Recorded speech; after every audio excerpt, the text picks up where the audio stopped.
Hello friends, मैं अंशु भाटिया आज आपके सामने लेकर आई हूँ ऑपरेशन रिसर्च का एक टॉपिक जिसका नाम है ट्रांसपोर्टेशन। हम पिछले दो वीडियो में ट्रांसपोर्टेशन के दो मेथड के बारे में पढ़ चुके हैं। पहला मेथड था नॉर्थ वेस्ट कॉर्नर मेथड और दूसरा मेथड था LCM method, list cost method, जिसका दूसरा नाम था मैट्रिक्स मिनिमम मेथड। और आज हम तीसरा मेथड लेकर आए हैं जिसका नाम है वोगल अप्रोक्सीमेशन मेथड, या इसका एक नाम और है पेनल्टी मेथड। क्योंकि इस मेथड में पेनल्टीज को काउंट किया जाता है, इसीलिए इसका नाम है पेनल्टी मेथड। पिछले दो वीडियो में हमने एक ही क्वेश्चन को सॉल्व किया था, डिजिट्स एक ही थी। जब नॉर्थ वेस्ट से किया था तो आंसर आया था 199, और जब एलसीएम से उसी क्वेश्चन के डिजिट्स को लेके सॉल्व किया तो 197। मैं वोगल अप्रोक्सीमेशन मेथड को भी उसी डिजिट से कर सकती थी, लेकिन आंसर भी कम आता। लेकिन उसमें एक नया मेथड के अंदर भी एक कोई नई टर्म आ रही है जो कि लूप कहलाती है, तो वो थोड़ा सा हाई हो जाएगा, हम उसको भी लेंगे। लेकिन अभी मैं आपको सिर्फ वोगल अप्रोक्सीमेशन मेथड सिखाना चाह रही हूँ और उसमें थोड़े से स्टार्टिंग कर रहे हैं इजी से, इसीलिए एक नई डिजिट्स का अपन ने क्वेश्चन लिया है। सिर्फ वोगल समझना है और उसके बाद अपन उसी वाले क्वेश्चन से इसको सॉल्व करेंगे। सॉल्व कैसे करें, ये डिजिट्स हमारे पास क्वेश्चन में है। वोगल अप्रोक्सीमेशन मेथड में आपको क्या करना पड़ता है, पेनल्टीज को काउंट करना पड़ता है। कैसे, इधर भी पेनल्टी और उधर भी पेनल्टी, दोनों साइड, मतलब रो वाइज भी और कॉलम वाइज भी। अब पेनल्टीज कैसे काउंट होती हैं? पेनल्टी काउंट करने का बहुत इजी तरीका है। जैसे मुझे रो वाइज O1 की पेनल्टी काउंट करनी है, तो इस रो में सबसे छोटी वैल्यू, सबसे मिनिमम वैल्यू 1 और उससे जस्ट बड़ी वैल्यू 4, इन दोनों का डिफरेंस मतलब कि 3। सेकेंड यानी कि O2 में सबसे छोटी वैल्यू 2, उससे जस्ट बड़ी वैल्यू 8, 2 में से 8 गया 6। O3 में सबसे छोटी वैल्यू 3, उससे जस्ट बड़ी वैल्यू 4, दोनों का डिफरेंस 1। ऐसे ही इन तीनों में यानी कि C1 में कॉलम वाइज सबसे छोटी वैल्यू 4, उससे बड़ी वैल्यू 6, दोनों का डिफरेंस 2। C2 में सबसे छोटी वैल्यू 3, उससे बड़ी वैल्यू 4, 3 और 4 का डिफरेंस 1। और लास्ट C3 में सबसे छोटी वैल्यू 1, उससे बड़ी वैल्यू 2, तो डिफरेंस आ गया 1। अब ये तो पेनल्टीज निकल गई, 6 पेनल्टी निकली है। लेना किसको है, ये है, तो आपको इसमें सबसे बड़ी पेनल्टी लेनी होती है, मैक्सिमम। तो मुझे मैक्सिमम 6 मिला, 3 6 1 2 1 1 में सबसे बड़ी है 6। इसके आगे ये रो वाइज है, इस रो में सबसे छोटी वैल्यू 2, सबसे छोटी वैल्यू 2। अब मैंने सबसे छोटी वैल्यू क्यों ली, कारण है, ये जो क्वेश्चन है ये कॉस्ट का क्वेश्चन है, और कॉस्ट का जब क्वेश्चन होता है तो उसको लिखा जाता है मिनिमाइज। दूसरी चीज, इसमें रो का टोटल और कॉलम का टोटल इक्वल था 31, तो मैं यहाँ मिनिमाइज और इसको बैलेंस्ड लिख सकती हूँ। ये मिनिमाइज भी है और बैलेंस्ड भी है। मिनिमाइज क्यों है, कारण ये था कि क्वेश्चन में जो डाटा गिवन है वो कॉस्ट के डाटा गिवन है। अगर हमें डाटा प्रॉफिट के गिवन होते तो ये मिनिमाइज की जगह कैसा क्वेश्चन हो जाता, मैक्सिमाइज। दूसरी चीज, ये बैलेंस्ड क्यों है, जब मैंने रो का और कॉलम का टोटल देखा तो कितना आ रहा है 31। अगर ऐसा हो जाता एक का 30 एक का 31, अनबैलेंस्ड प्रॉब्लम हो जाती, वो भी हम पढ़ेंगे अगले वीडियो में। तो फिर हमने लिया 6, अब 6 है इसीलिए हमने इसमें सबसे छोटी वैल्यू ली, रो वाइज कितना आ गया 2। अभी देखा ही था, रो वाइज देखा 12, कॉलम वाइज देखा 15, दोनों में मिनिमम वैल्यू, ये लोकेशन का साइन 12। 12 में से 12 गया 0, 15 में से 12 गया 3, 0 आते ये रो भी आपकी हो गई कंप्लीट। अब मैंने इसको काटा कैसे, रो वाइज। जब रो वाइज काटा है तो मुझे जो पेनल्टी काउंट करनी है वो रो वाइज। अब पेनल्टी कैसे काउंट करेंगे? 6 और 4 का डिफरेंस 2, 4 और 3 का डिफरेंस 1 और 1 और 6 का डिफरेंस 5। अब इनमें फिर 2, 1, 5 और 3 और 1 में मैक्सिमम वैल्यू है 5। इस 5 में ऊपर चले और सबसे छोटी डिजिट कॉलम वाइज 1 दिख गई। इस 1 पे हमने फिर एलोकेशन का साइन बना लिया। 14 और 3 दोनों में मिनिमम वैल्यू 3 में से 3 गया 0 और 14 में से 3 गया यानी कि 11।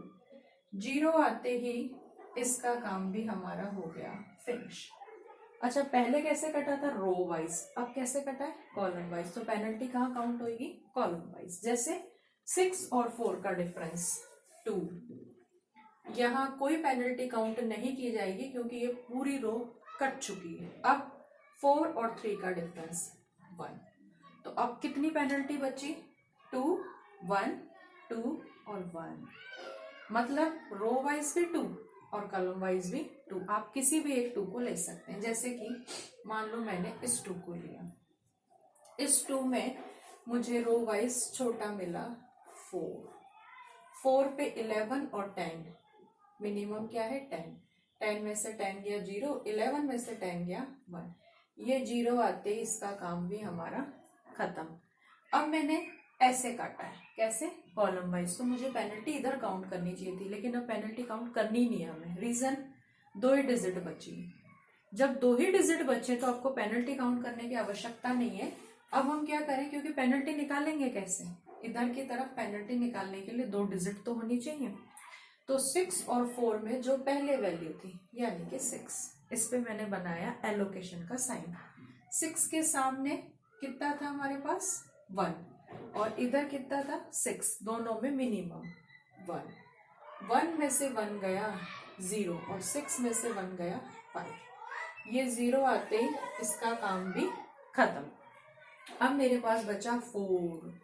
2 मेथड यानी कि लिस्ट कॉस्ट और नॉर्थ वेस्ट में हम ये चीज पढ़ चुके हैं कि जो लास्ट डिजिट बचती है उसमें आप रो वाइज और कॉलम वाइज देख सकते हो इक्वल, यानी कि आपका क्वेश्चन सही है। इधर से भी कट और इधर से भी कट। लेकिन जब नॉर्थ वेस्ट और एलसीएम मेथड पढ़ा था उनमें तो क्या था, बस क्वेश्चन यही सॉल्व, आंसर डालो और काम खत्म। यहाँ ऐसा नहीं है, ये था फेज फर्स्ट। अब हमें लेना पड़ेगा फेज सेकंड। अब वही फेज सेकंड लिया कैसे जाता है? कुछ भी नहीं। फेज सेकंड में लिखते हैं testing and making optimality using. हमें अब जो यूज करना है मोदी मेथड। नाम क्या है? मोदी मेथड। इस मोदी मेथड में हमें क्या करना है?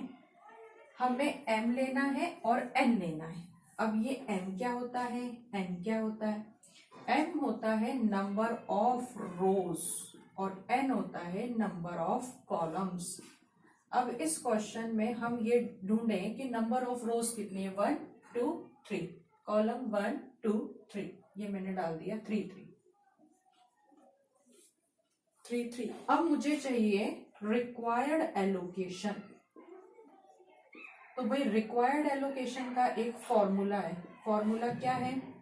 m प्लस n माइनस 1, मतलब 3 प्लस 3 माइनस 1। 6 में से 1 गया, कितना बचा? 5। ये कहलाती है रिक्वायर्ड एलोकेशन। कैसे? m plus n minus 1। जबकि एक्चुअल एलोकेशन वो होती है जो कि आपने निकाली है। आपने कैसे? पेनल्टी मेथड यानी कि वेब मेथड से हमने निकाली। तो देखिए कितनी निकाली? 1, 2, 3, 4 और 5। मतलब जिन पर एलोकेशन है, इस पर है, इस पर है, इस पर है, इस पर है और इस पर है, यानी कि 5। तो मैं बोल सकती हूं कि रिक्वायर्ड एलोकेशन किसके बराबर है? Actual allocation. किसके बराबर है? रिक्वायर्ड एलोकेशन एक्चुअल एलोकेशन के बराबर है। अगर ये बराबर होती है तो फिर आपको एक बॉक्स और बनाना होता है।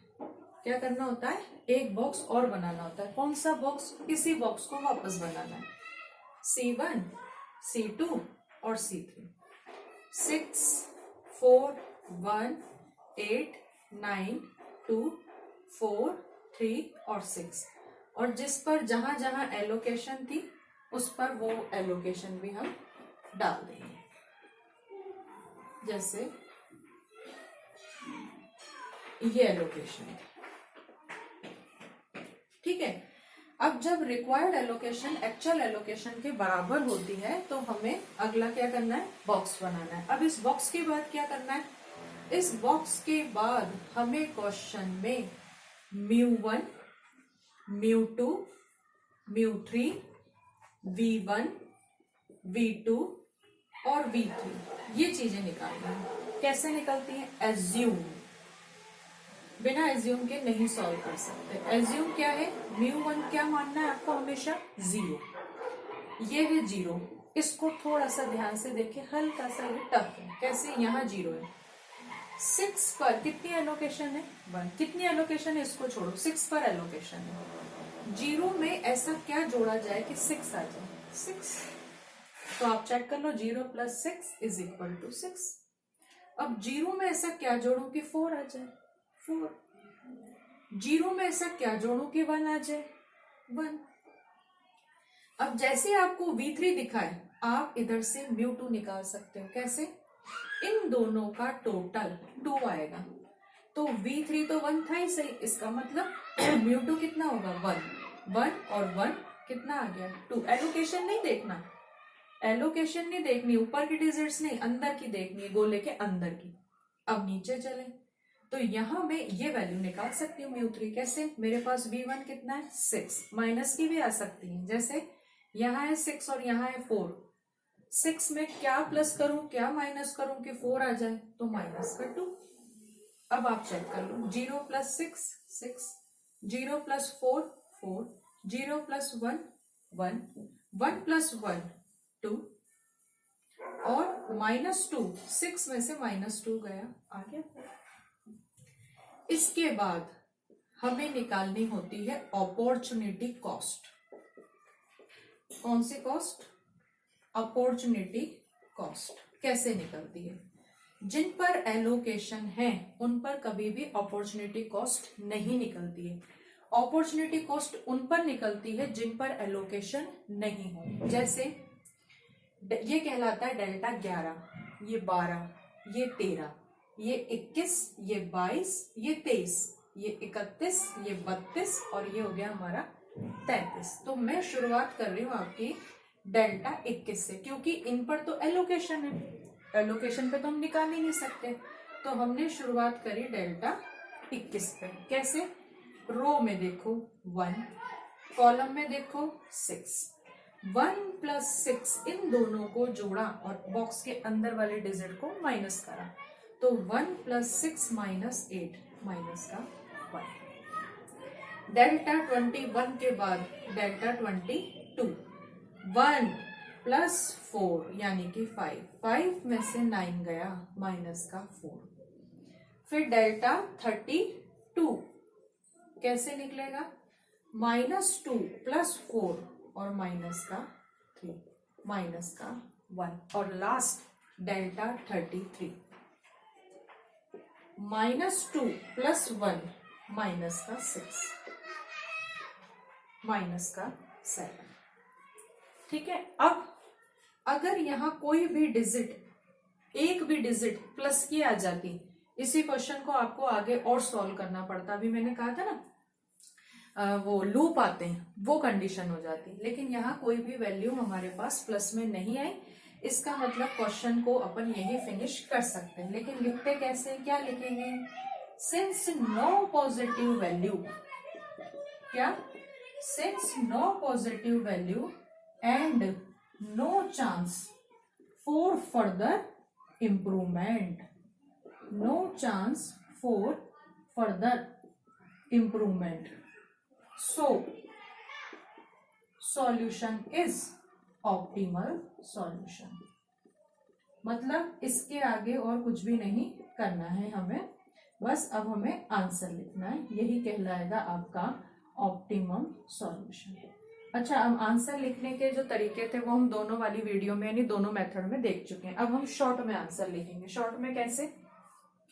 6 multiply 1 is equal to 6, 4 multiply 10 is equal to 40, 1 multiply 3 is equal to 3, 2 multiply 12 is equal to 24 और 4 मल्टीप्लाई 5 इज इक्वल टू 20। 60, 84, 90, 93 और ये हमारा आंसर आ गया 93।